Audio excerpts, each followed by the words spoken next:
We begin in Kaduna, where the state government has confirmed the death of one person after an explosion in Kidandan community of Giwa local government area of the state on Sunday. 10 children were reportedly injured following the explosion, suspected to be from an improvised explosive device. According to preliminary reports from the traditional institution and security agencies, one of the pupils of a local cleric picked up an object from the bush, which later exploded in the school. Meanwhile, a statement by Samuel Aran, the overseeing commissioner at the Ministry of Internal Security and Home Affairs, says one pupil has been confirmed dead, while about 10 others are receiving medical attention at a facility at the Ahmadu Bello University Teaching Hospital in Shika. He said the state government has directed the Ministry of Internal Security and Home Affairs to liaise with security agencies for an urgent investigation into the cause of the explosion to ensure the safety of residents while mobilizing emergency support and ensuring prompt medical attention to the victims. A little earlier, I spoke to Daily Trust reporter in Kaduna, Muhammad Yaba, who gave us an update on the development. Presently, since the incident happened 2 days ago, where, as you mentioned, 10 children were said to have been injured, one of them dead, but most of them are presently receiving treatment. That is the injured, presently receiving treatment at Shika General Hospital in Zaria.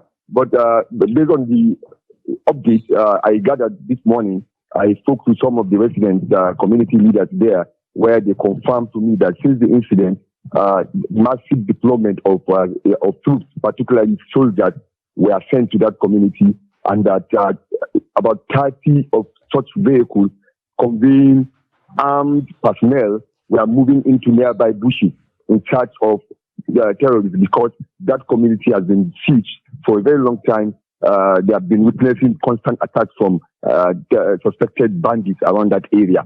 So presently, that is the update according to some of the sources we spoke with. And while the community remained calm, even though 2 days ago, as reported in Daily Trust, where about 10 communities were said to have been sacked by terrorists around that community. So presently, based on the update with regards to the explosion, massive deployment of security agencies have been deployed into nearby bushes. Again, the community is calm, while the injured are still receiving treatment at the Shika Hospital. Well, actually, for a very long time, operations, security forces have been carrying out or conducting operations around that area for a very long time. So, according to some of the residents we spoke with, they are suspecting that maybe they were as a result of the massive, maybe airstrike operation being carried out in bushes that led to one. But for now, it is yet to be confirmed what actually was that object and where who owns that object. Only that as we said, the children who happens to be Almajiris, that is Islamic people in that community, went to fetch in search of firewood in the nearby bush, where they picked up that object and took it to their houses and were playing with it, and only nobody knows and according to the residents, most of the elders were not aware that they picked up the object from the bush until it gets deteriorated, that led to the injured, that led to that injury. So presently, nobody will say where who owns the object, although the state government said that the state government and the state governor has directed the security agencies to conduct investigation to what really happened on that very day. And when I contact one of the community leaders today, he also said that this is the first incident of such that happened in that community there. So that is why we are all surprised and we are all shocked with what really happened. So this is the first incident in that community.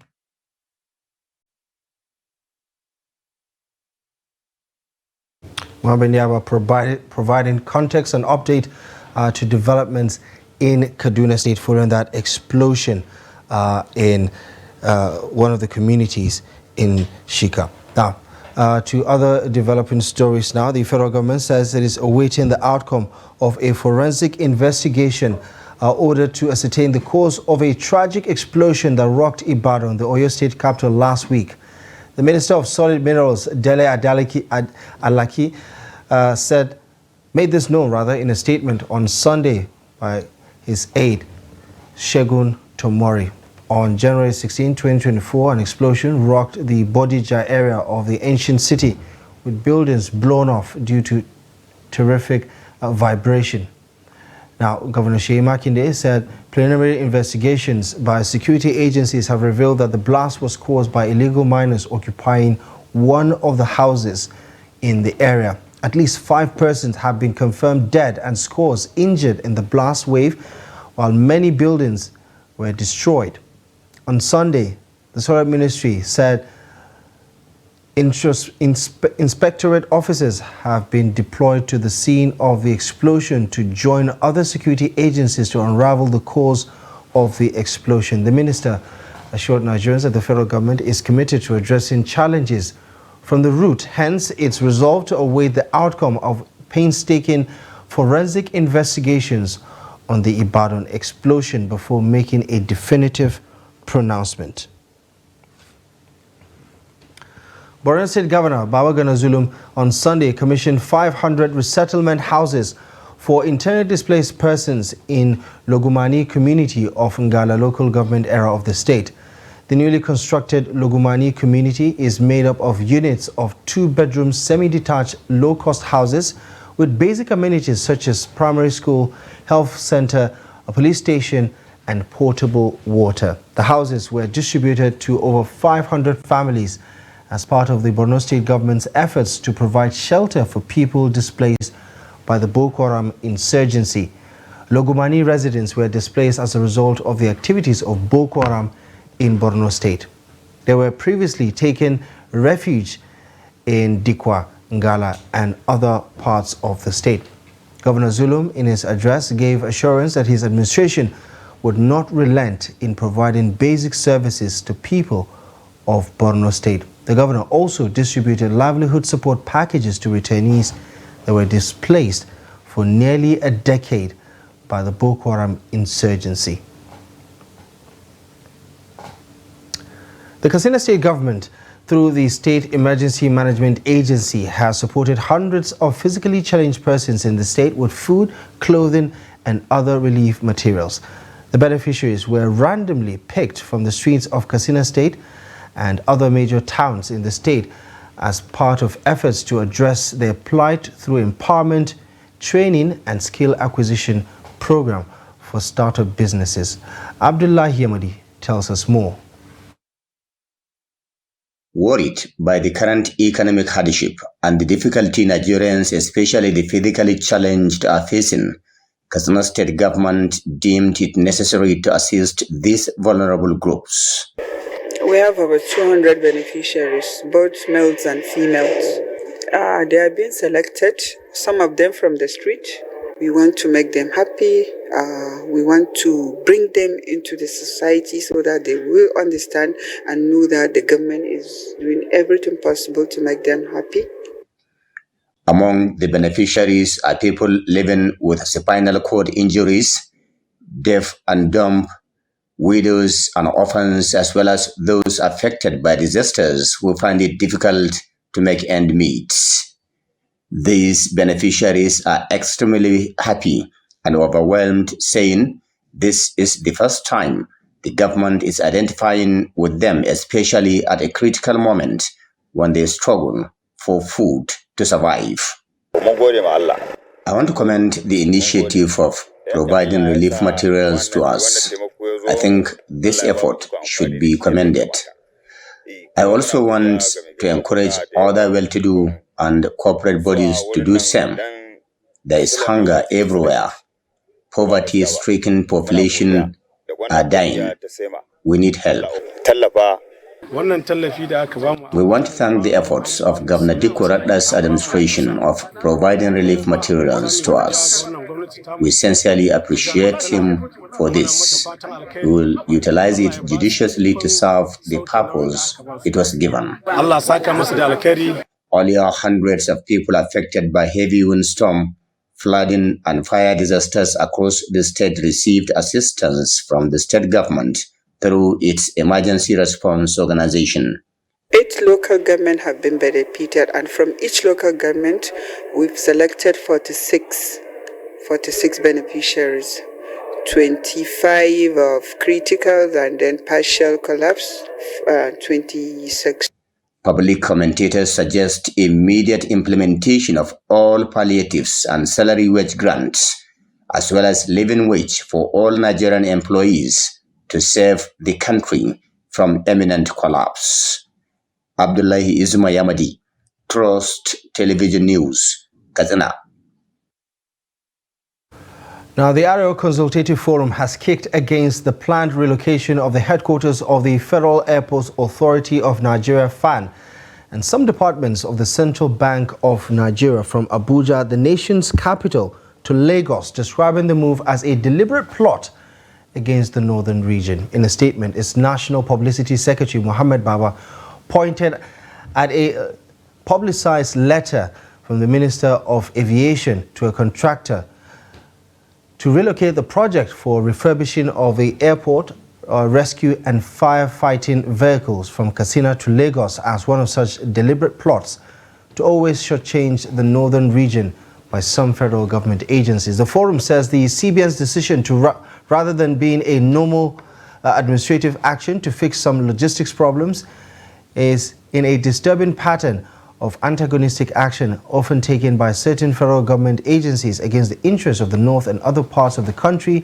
noting that northerners will be affected by the spontaneous exercise. The forum has called on the federal government and the National Assembly to call on those agencies to retrace their steps and apply other means of addressing the alleged overcrowding in offices. It also warned against the relocation of the ARFF project from Katsina State to Lagos, noting that the Northwest State remains the location for the project as captured in the original scope of work. In other news, the National Agency for Food and Drug Administration and Control has put in place effective mechanisms to track and trace narcotic products right from production to the end user. A statement from the agency on Sunday says its Director General, Professor Mojisola Adeye, made the disclosure while commissioning the Narcotics Drugs Serialization Pilot project in Lagos. Adeye says the move was geared towards tackling the menace of drug and substance abuse in Nigeria, particularly among the youth population. The NAFDAC Director General says narcotics were chosen among other classes of drugs to mitigate drug abuse, while adding that this will be replicated for all other NAFDAC-regulated drug products. According to her, one of the greatest challenges in the healthcare sector is the occurrence of substandard and falsified drugs. She said, in Nigeria, the problem is further compounded by the chaotic drug distribution practices of unscrupulous elements who do not place a premium on human lives.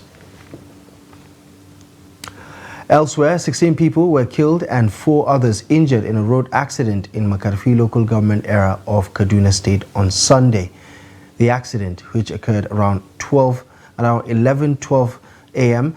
at Tashar Yari area, involved a bus that left Kano en route Makodi in Benue State.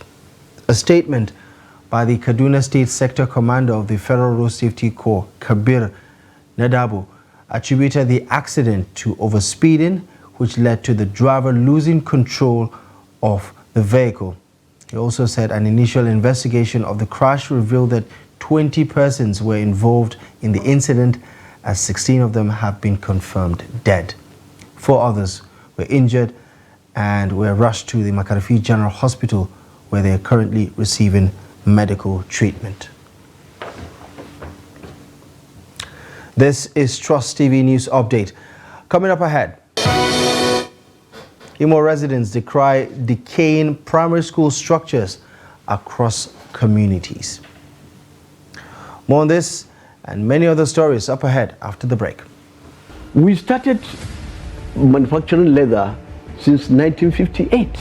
But the most important thing is that If the system is checked correctly, we won't have where we are now.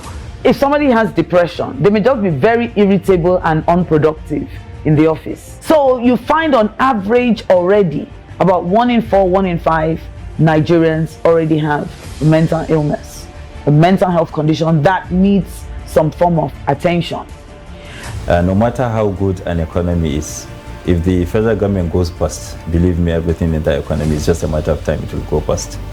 So first of all, about maybe slightly above, below 70% is in federal government securities. If government has banned importation of fertilizer and states are doing it at the level of governance, but I believe that production and distribution of fertilizer should be left to the private sector. This is the general multi-purpose card, and it has a chip here. So this chip is about 80 kilobytes. The one that you get from the bank for ATM is just 4 kilobytes. So this is like 20 times.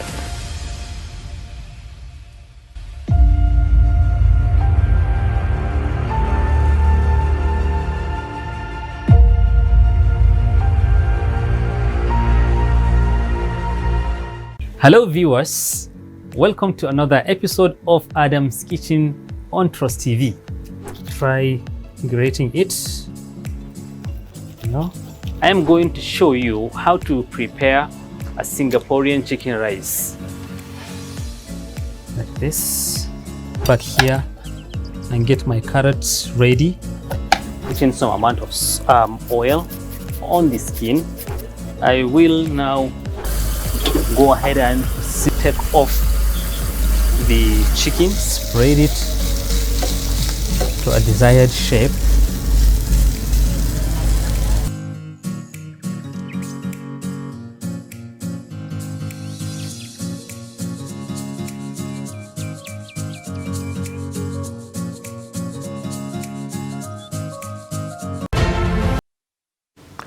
Welcome back to the news. Let's take another look at some of the top stories at this hour. One person has been confirmed dead as Kaduna State government begins investigation into explosion. Arewa Consultative Forum kicks against planned relocation of CBN departments and the Federal Airports Authority of Nigeria headquarters from Abuja to Lagos. Justice James of the Federal High Court, Abuja, has nullified the 800 billion naira budget passed by the Edison Ehie-led group of the River State House of Assembly and signed into law by Governor Siminalayi Fubara. The court also upheld the suit by the Assembly and Speaker Martins Ameule against Governor Fubara, which sought an order of injunction restraining the governor from frustrating the Assembly under his leadership as Speaker, among others. The Assembly and Ameule had challenged the presentation of the budget by Governor Fubara to the 5 lawmakers and its subsequent passage. The presentation was done at the Government House in Port Harcourt following the demolition of the Assembly complex.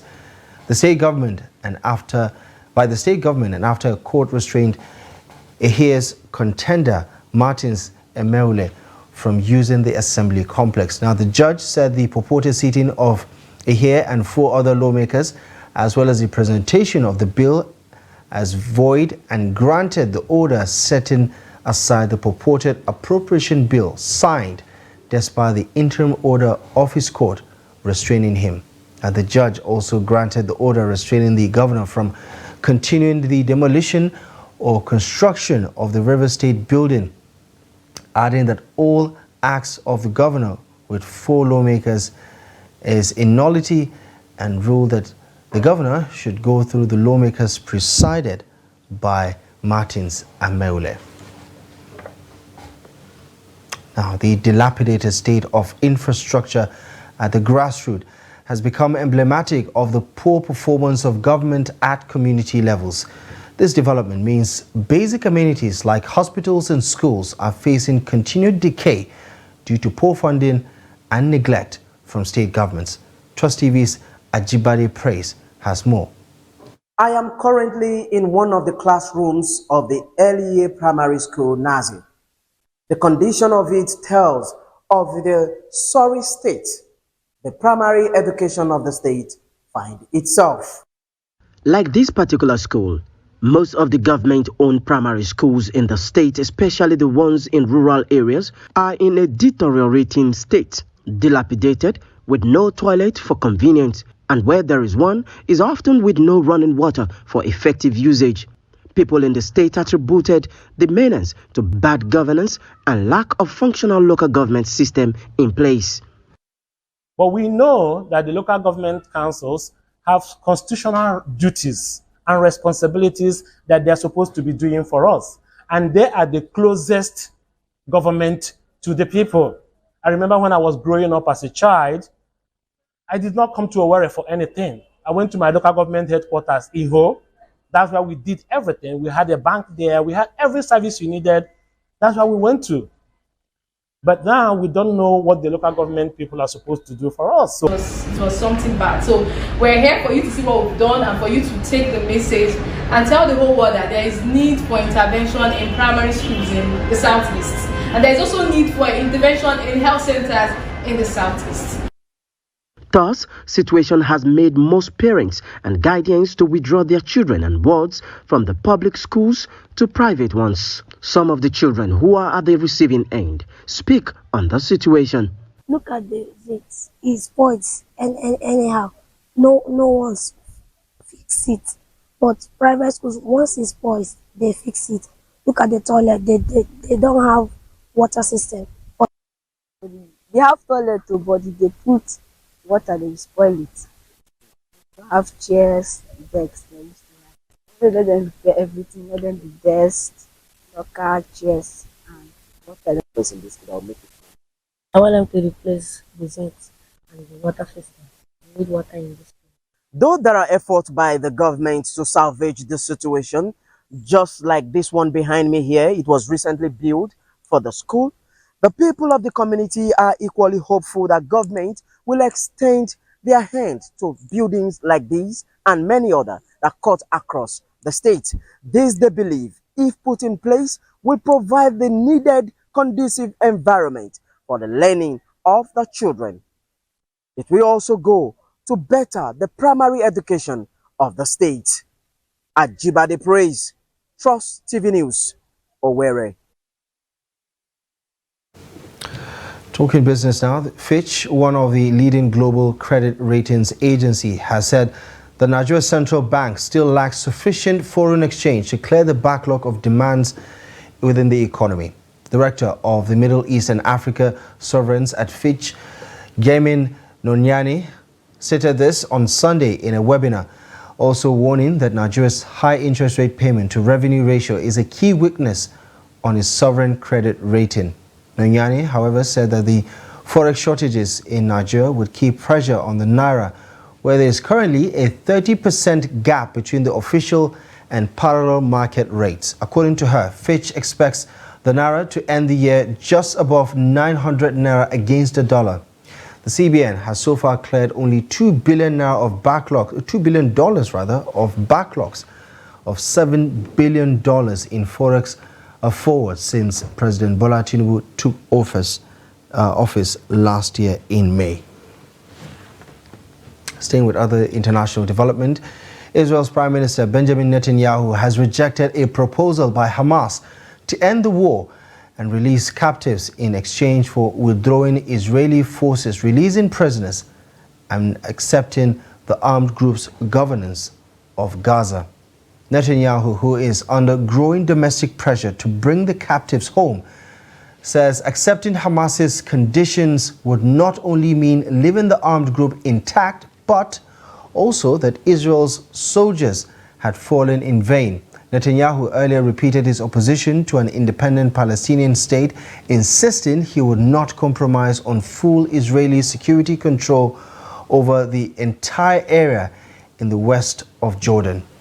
Netanyahu is under pressure on multiple fronts as families of the captives call for a deal to secure the return of their loved ones, with members of his far-right ruling coalition pushing for an escalation of the war, as well as growing differences clouding relations with the administration of United States President Joe Biden. On Sunday evening, the hostages and Missing Families Forum began a protest outside the Israeli leader's private home in Jerusalem, pledging not to leave until he agrees to a deal on the captives being released.